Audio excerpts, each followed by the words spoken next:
Bank घोटाळा प्रकरणी रोहित पवारांना समन्स। रोहित पवारांना आज न्यायालयात हजर राहण्याच्याही सूचना।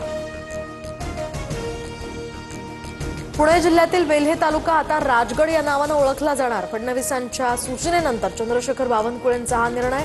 राजगड नावाला केंद्र सरकारची सुद्धा मान्यता। विधानसभा निवडणुकीनंतर आता 14 लाख नवीन मतदार वाढले।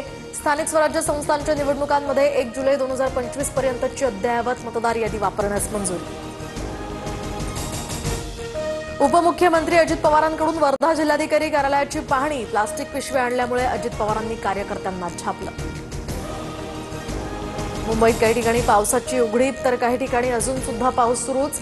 रेल्वे सेवा सुरळीत। विरार स्टेशन ते बोळिंज रस्ता 48 तासांनंतर सुद्धा पाण्याखाली, तर चाकरमान्यांचा चक्क ट्रॅक्टरमधून प्रवास। बेळगाव जिल्ह्यामध्ये पूरपरिस्थिती। गोकाकचा धबधबा पूर्ण क्षमतेनं प्रवाहित। घरांमध्येही पाणी शिरलं। जनजीवन इथलं विस्कळीत। खडकवासल्यातील विसर्गामुळे पुण्यातील भिडे पुलासह टिळक पूल पाण्याखाली। दोन्ही पुलावरील वाहतूकही बंद। एकता नगरमधील सोसायट्यांमध्ये अजूनही पाणी।